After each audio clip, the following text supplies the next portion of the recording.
السلام علیکم ورحمۃ اللہ وبرکاتہ۔ الحمدللہ، اگر آپ حضور صلی اللہ علیہ وسلم کے سچے اور پکے امتی ہیں تو اس ویڈیو کو لاسٹ تک دیکھیے گا، انشاءاللہ آپ کو یہ بات بہت اچھی لگے گی۔ حضور صلی اللہ علیہ وسلم نے ارشاد فرمایا کہ اللہ تعالیٰ نے ہر نبی کو ایک دعا دی ہے جو ہر حال میں قبول ہوتی ہے۔ مطلب ہر دعا تو قبول ہوتی ہے، لیکن ایک دعا ایسی ہے جس پہ اللہ تعالیٰ نے سمجھیے کہ اسٹیمپ لگا دیا کہ وہ دعا قبول ہونی ہے تو ہونی ہے۔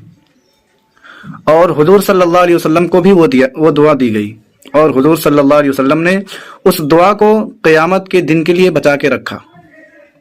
مطلب یہ کہ قیامت کے دن اپنے امتی کے لیے وہ دعا کریں گے حضور صلی اللہ علیہ وسلم۔ ہم اور آپ کتنے خوش نصیب ہیں